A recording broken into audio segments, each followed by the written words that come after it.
গণেশ চতুর্থীর দিন সন্ধ্যাবেলায় নর্মালি বরমশাইয়ের ছুটি থাকলে যেমন একটু ঘুরতে বেরোবো বলে বাড়ি থেকে বের হই, আজও কিন্তু ঠিক সেই রকমই বেরিয়েছিলাম। বাইরে বেরিয়ে আমি তো পুরো অবাক। রাস্তাঘাটে এত আলোকসজ্জা দেখে মনে হলো যেন এই বুঝি পুজো চলে এসেছে।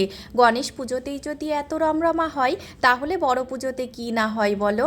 আমরা তো কোনোদিনই কলকাতার পুজো দেখিনি, এই প্রথমবারই দেখব। প্রথমে তো লাইটিং দেখতে দেখতে রাস্তাটা পার হলাম, তারপরে বড় রাস্তার পাশে যে ফ্যাশন ফ্যাক্টরিটা আছে ওখানে চলে এসেছি। কদিন ধরেই ভাবছি ওখানে যাব কালেকশন দেখার জন্য, তো গিয়ে কালেকশন খুব একটা ভালো লাগলো না, তো বাইরে থেকে ফুচকাও খেয়ে নিলাম। এখন দেখো একটা খুব সুন্দর প্যান্ডেল দেখতে এসেছি। যেমন সুন্দর প্যান্ডেল তেমনই সুন্দর লাইটিং, সঙ্গে কিন্তু গণপতি বাপ্পার মূর্তিটা ঠিক কেমন যেন একটা মায়া জড়ানো। অনেকটা সময় ছিলাম, ফেরার পথে খানিকটা বাজারও করে নিয়েছি। বাড়িতে ফিরে ঝটপট করে ফেললাম লুচি, আর সঙ্গে ছিল সকালের রান্না মাটন।